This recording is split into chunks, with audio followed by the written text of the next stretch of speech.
नमस्कार, मैं हूं अमित पालित और आप सभी का बहुत बहुत स्वागत है। और आज जिस विषय पर चर्चा करने के लिए मैं यहां पर मौजूद हूं और मेरे साथ बहुत ही खास मेहमान हैं, वो तो बताऊंगा, लेकिन सबसे पहले तो विषय आपको बता देते हैं किस टॉपिक पर हम आज बात करने जा रहे हैं। Women in uniform, courage, commitment, leadership, अर्थात साहस, समर्पण, नेतृत्व। और जैसा कि आप देख सकते हैं मंच पर मेरे साथ दो तीनों बहुत खास मेहमान हैं, और आज का जो हमारा ये खास कॉन्क्लेव है SHE, शी, उसका भी इसमें एक तात्पर्य सब निकल कर आता है। साहस, स्ट्रॉन्ग, समर्पण, ह्यूमन, नेतृत्व, एम्पावरमेंट, और तीनों के ये प्रतीक मेरे साथ हैं। बहुत बहुत स्वागत है लेफ्टिनेंट कर्नल निवेदिता नंदाल का, साथ ही लेफ्टिनेंट कमांडर सृष्टि जाखर का, और साथ ही स्क्वाड्रन लीडर निकिता मल्होत्रा का।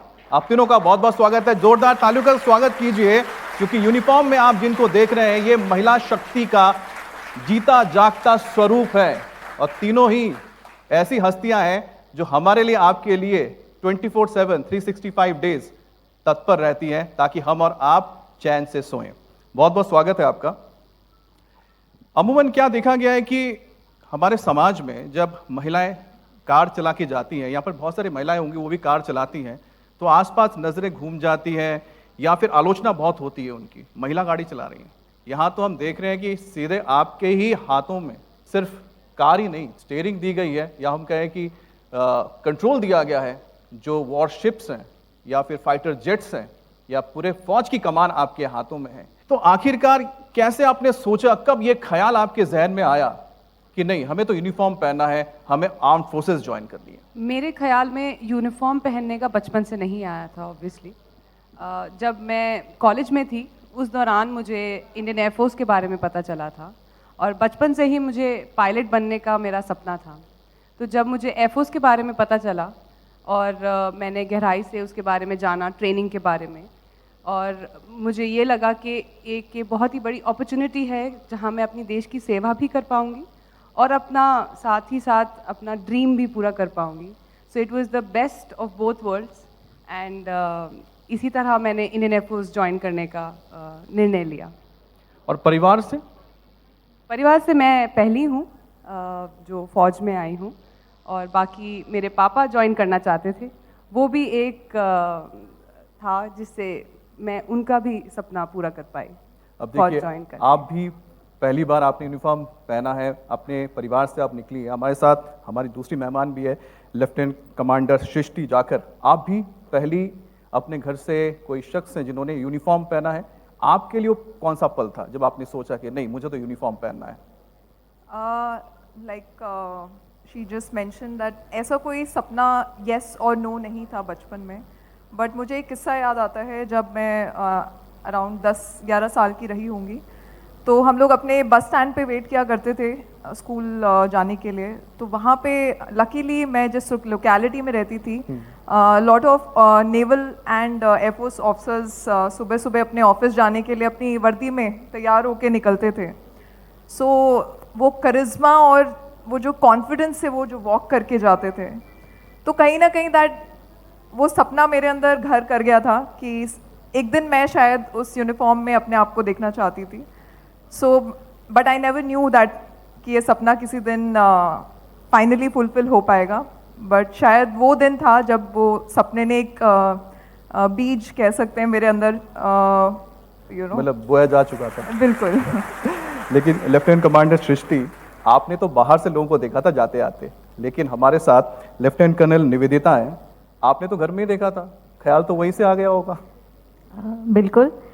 सबसे पहले मैं अपनी ऑर्गेनाइजेशन और इंडिया टीवी का शुक्रिया अदा करना चाहती हूँ कि मुझे आज ये मौका दिया गया। ये बहुत ही सम्मान की बात है कि मुझे ये मंच पे आने का और आप सभी से बात करने का मौका दिया गया है।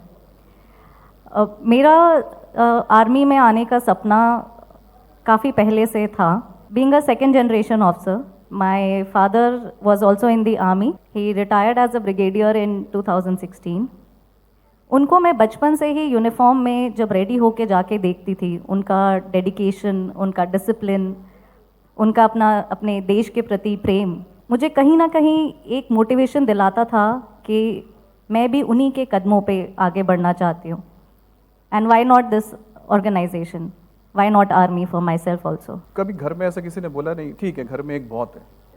फ्रैंकली मेरे फादर ने कभी नहीं कहा कि आपको भी आर्मी ज्वाइन करनी है. हम 2 डॉटर्स हैं to my parents. I am the elder one.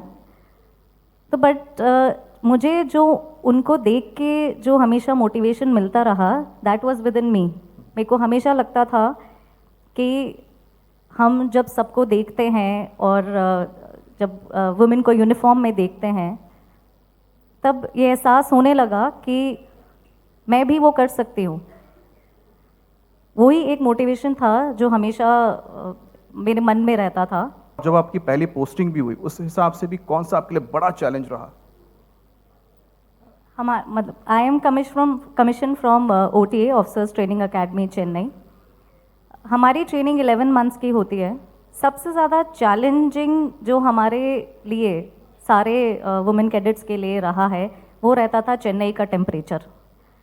जैसे आप कह सकते हैं कि 45 डिग्रीज़ की जो हीट थी उस एकेडमी में, उसमें हमें 5 किलोमीटर्स का रनिंग होता था, 20 किलोमीटर्स, 40 किलोमीटर्स, और एक वेट जो हमारा हमें कैरी करना होता था, हमें हथियार कैरी करना होता था, वो करके हमें 20 किलोमीटर्स, 25, 40 किलोमीटर्स के रन बैक्स करने होते थे. It use to be 6 hours, 7 hours of running. अब लेफ्टिनेंट कमांडर सृष्टि, क्या आपको कुछ अलग महसूस हुआ क्योंकि ये तो आर्मी में जाने वाली थी, आपने तो नेवी चूज किया था? एक पर्टिकुलर इंडिविजुअल एक सिविल वर्ल्ड से जब आर्म्ड फोर्सेस के वर्ल्ड में जाता है, वो कंप्लीट 180 डिग्रीज शिफ्ट फील होता है. Because when you are in the academy, it's not just one kind of pressure. You feel mental, physical, emotional, all kinds of challenges on a daily basis. Because उसी basis पे आप individual complete transformation से गुजरता है. So I feel वो जो months होते हैं training के, initial phase of training, वो I think the most important training होती है किसी भी officer की या किसी भी अधिकारी की armed forces में. Because उससे जो निखर के जो एक officer निकलता है, वो आई थिंक वो सेम इंसान नहीं होता जो एकेडमी में फर्स्ट डे पे अंदर घुसा था. स्क्वाड्रन लीडर निकिता, आपने जब सोचा कि मुझे एयरफोर्स में जाना है और जब आपकी शुरुआत हुई होगी, आप क्या फील करती थी उस वक्त की? क्योंकि प्लेन फ्लाई करनी है ना, और बहुत खतरनाक लगता है कई बार, क्योंकि हम जब एक्सीडेंट्स के बारे में सुनते हैं, देखते हैं एयर क्रैशेस, तो अपने आप में डर लगता है. तो आपके लिए ट्रेनिंग के दौरान कितना मुश्किल था? ट्रेनिंग एक्चुअली मेरा केस तो बहुत ही अलग था. Before joining, when I decided to join Air Force, I had to come into the limits which are set in terms of physical standards. And Punjabi हूँ मैं, तो needless to say, I was चकदे फट्टे कह सकते हैं आप. So I had to lose a lot of weight to come into the category to clear my medicals. तो मेरी तो ट्रेनिंग से पहले ही शुरू हो गई थी. कितने लोग इंस्पायर्ड हुए हैं सुनने के बाद? कौन कौन ज्वाइन करने वाला है इसके बाद फोर्सेस? आवाज नहीं आ रही, कोई नहीं निकल गया. देखिए आप लोगों ने कितने लोगों को इंस्पायर कर दिया. उनका तो मतलब उम्र निकल गई, क्या बोला, यंग ही है सब. देखिए क्या बात है, तालियां हो जाए इसी बात पर. एक मैं आंकड़ा आपके सामने रखना चाह रहा हूं, क्योंकि जब हम बात करते हैं फोर्सेस की तो इंडियन आर्मी में करीब 2% के करीब महिला अधिकारी हैं. नेवी और एयरफोर्स को देखें तो 6-7% है. अब इतने बड़े फोर्सेस में, लाखों के फोर्सेस में जब 2%, 6-7% होते हैं, तो कई बार ऐसा लगता है कि आप लोगों के ऊपर बहुत एक दबाव होता है कि हमें प्रूफ करना है, साबित करना है कि हम अपने मेल काउंटर पार्ट से बिल्कुल भी कम नहीं है. मैम आपसे शुरू कर रहे हैं. प्रूफ करना, gender is not about proving, gender is about the capabilities. जब हम कमीशन होके ऑफिसर बनते हैं तो जेंडर नहीं देखता आपकी, आप मेल हैं या फीमेल हैं, वो देखता है आपकी कैपेबिलिटीज़, आपकी स्पेशलाइजेशन. हमारी कैपेबिलिटीज़ और स्पेशलाइजेशन अगर स्ट्रॉन्ग हैं और हम वो काम कर सकते हैं, सो वी आर देयर। कि मैम आपने तो बहुत ही कम शब्दों में बोल दिया, यानी कि आपको कभी लगा ही नहीं कि मुझे ये चैलेंज दिया है, मैं पूरा करके दिखाऊंगा, कैसे हो सकता है मुझे ना मिले? चैलेंजेस तो हर जगह होते हैं। मैं ये नहीं कह सकती कि सिर्फ आर्म्ड फोर्सेस में है, चाहे वो एयरफोर्स हो या नेवी हो। आई एम श्योर कि जितने भी वुमेन कॉरपोरेट में है या किसी भी डोमेन में काम कर रहे हैं, चैलेंज सबके लिए होता है। बट आर्मी हमें जो डेडिकेशन, रेजिलियंस, जो लीडरशिप हमें सिखाती है, ये वही चैलेंजेस को हम किस तरह से पूरा करके हमें स्ट्रॉन्ग बनते हैं, हमें ये सीखने को मिलता है। आपको कभी ये महसूस हुआ कि आपके जो मेल काउंटर पार्ट्स हैं, क्योंकि आप लोग भी काफ़ी रिस्की मिशंस पे जाते हैं कई बार, तो इस तरह के जो मिशंस होते हैं, सॉर्टीज होती हैं, कई बार आपको लगा कि नहीं, निकिता को हम चूज़ नहीं कर रहे हैं, हम फर्ज कीजिए अजय, विजय, कोई भी हो सकता है, तो आपको कभी लगा नहीं मैं ही लूँगी, आई कैन प्रूव कि मैं कर सकती हूँ? कई बार ऐसा आपको लगा कहीं पर? मेरे साथ कुछ अलग रहा। In fact with the way I excelled, अपनी मेहनत करके, मतलब इसलिए नहीं, वही जैसे मैम बोल रहे थे कि मैं लड़की हूँ इसलिए मुझे प्रूव करना है, वो अंदर मोटिवेशन खुद ही में था कि मुझे प्रूव करना है, इसलिए नहीं कि मैं लड़की हूँ और इसलिए प्रूव करना है। तो with the way I progressed in my service, I was given opportunities. I was given opportunity to lead as number 2 on Kartavya Path last year on the Republic Day. So I was the captain of the aircraft. I have been sent on independent missions for paradrops. तो ऐसा मुझे कभी भी नहीं लगा कि मुझे नहीं मिली है. In fact, I have been lucky enough, blessed enough to have gotten the opportunities to lead from the front. और आपको गैलेंट्री अवार्ड भी मिला है। जी। तालियां! क्या बात है, बहुत खूब। लेफ्टिनेंट कमांडर सृष्टि, आपने तो पूरे मेल कंटिंजेंट को ही लीड किया। मैंने आपकी तस्वीरें देखी, ज़बरदस्त लग रही थी यूनिफॉर्म में आप, लेकिन आपके सारे जो आसपास है सब मेल थे। तो कभी आपको लगता है कि अरे आसपास सारे मेल है, मुझे प्रूफ करना पड़ेगा इनके सामने? या ऐसा कोई दबाव आया कभी मानसिक तौर पे? नहीं, मैं ऐसा नहीं मानती हूँ, बिकॉज जब आप इतने सारे मेल से घिरे होते हैं, they don't look up to you कि आप एक लेडी हैं, they look up to you कि आप एक ऑफिसर हैं जिनको आप लीड कर रही हैं, और उनको आपके इंस्ट्रक्शंस मानने हैं, because they trust on you, on what ever decision you gonna take, वो सही होंगे।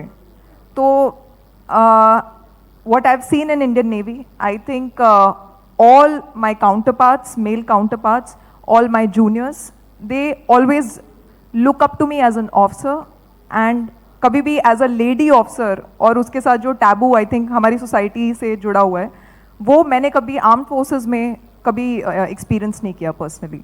मुझे लगता है आप सबको ताली इस बात से बजानी चाहिए कि जो हमारे मेल काउंटर पार्ट्स हैं वो भी इनको इतना प्रोत्साहित देते हैं, प्रोत्साहित करते हैं, ये सबसे अच्छी बात है। Very good. अब 2023 का एक आंकड़ा हमें पता है, जो मैं इंफॉर्मेशन शेयर कर रहा हूँ आपके साथ, कि 2023 में सुप्रीम कोर्ट से एक फैसला आया था जिसमें बताया गया था कि जो महिलाएं हैं वो कमांडिंग पोजीशंस में अब रहेंगी, पहुंचेंगी, जिसने एक बहुत बड़ा बदलाव भी किया है। और मुझे लगता है कि शायद आगे चल के हम आपको देखेंगे और भी किसी बड़े पद पर, बड़े ओहदे पर। और उसके बाद नेवी में all women surveillance crew mission को भी लाया गया जेंडर इक्वालिटी के लिए। आप लोगों के सर्विस के दौरान अगर मैं शुरू करता हूँ, लेफ्टिनेंट कमांडेंट सृष्टि आपसे बता रही है कि आपके सर्विस के दौरान कोई ऐसा वाकया रहा होगा जो आप जहन में आता है, चुनौती रही थी, या बहुत मजा आया था आपको करने में, कोई एक ऐसा मिशन जो जिंदगी भर आप नहीं भूलेंगी? मैं ज़्यादा कुछ रिवील नहीं कर सकती, अपने काम के बारे में थोड़ा सा बताइएगा। That is very classified, but ऐसे एक मिशन नहीं, ऐसे आई थिंक कई मिशंस हैं जो मेरे दिमाग और मेरे जहन में बैठे हुए हैं। बट आई थिंक जितने भी मिशंस अभी तक रहे हैं, जब हम एक एयरक्राफ्ट में जाके बैठते हैं, जो बाहर की दुनिया है वो पूरी शट डाउन हो जाती है। घर में क्या चल रहा है, बाकी दुनिया में क्या चल रहा है, वो सब शट डाउन हो जाता है। Only thing which remains in that, and that's logically and very practically I am telling, वही दिमाग में बस रह जाता है कि ये काम है और ये ख़त्म करके आना है। अच्छा, चलते चलते that is all I can say. चलिए, बस आप लोगों से छोटे छोटे संदेश जो हमारे यूथ के लिए हो, जो आप कहना चाहेंगे। मैम आपसे शुरू करते हैं, छोटे छोटे। मैं यहाँ बैठे और जो भी हमें व्यू कर रहे हैं उन सब से यही कहना चाहूँगी, शी स्टैंड्स टॉल, जो हमारा आज का थीम है, शी गर्व से खड़ी है। शी एक एक्रोनिम ही नहीं बल्कि एक purpose, perseverance and power in uniform है। You have to be strong, you have to be dedicated. धैर्य, साहस और संगत जिसने अपनाया है उसने हर प्रॉब्लम का राह भी दिखाया है। मैं बस यही कहना चाहूँगी कि अपने आप को सपने देखने से बिल्कुल मत रोकिए। हर उस छोटी बच्ची को मैं यही एक सीख देना चाहूँगी जो मैंने अपनी लाइफ से सीखी है कि बस एक सपना देखो, राह तो अपने आप मिल जाएगी। क्योंकि मेरी राह भी बस वो शायद एक बस स्टैंड पे खड़े होके उन ऑफिसर्स को देखना था। बाकी की राह चुनना और उस पर चलना और मेहनत करना वो मैंने खुद चुन लिया। तो बस मैं यही बोलना चाहती हूँ कि आप सपने देखो एंड माँ बाप को भी मैं यही बोलूँगी कि अपनी बेटियों को सपने देखने की वो जो खुली छूट दीजिए सो दैट कि वो सपने खुल के देख सकें और उनको जी सकें। बस यही मेरी रिक्वेस्ट है पेरेंट्स से भी। Squadron leader Nikita. मैं बस इतना कहना चाहूँगी कि एक बार अगर आप ठान लेंगे तो वो मूवी का डायलॉग भी है ना, सारी कायनात उसको लगाने में लग जाएगी। तो एक बार once you decide that you want to do something in life, then please believe in yourself, अपने ऊपर विश्वास रखिए और वो चीज़ ज़रूर आप हासिल कर पाएंगे। राष्ट्रस्य शव नारी अस्ति, नारी राष्ट्रस्य अक्षय अस्ति, अर्थात महिला राष्ट्र का भविष्य है और राष्ट्र की दृष्टि भी है जो हमारे सामने है। बहुत बहुत शुक्रिया आप सभी का, तालियों के साथ इनका अभिनंदन कीजिए। इसी के साथ क्योंकि आपने एक कोट दिया है तो इसके साथ I would just take a minute to add, रुंझुन चले सकल सेना, नारी शक्ति बने अंग। Thank you. वाह।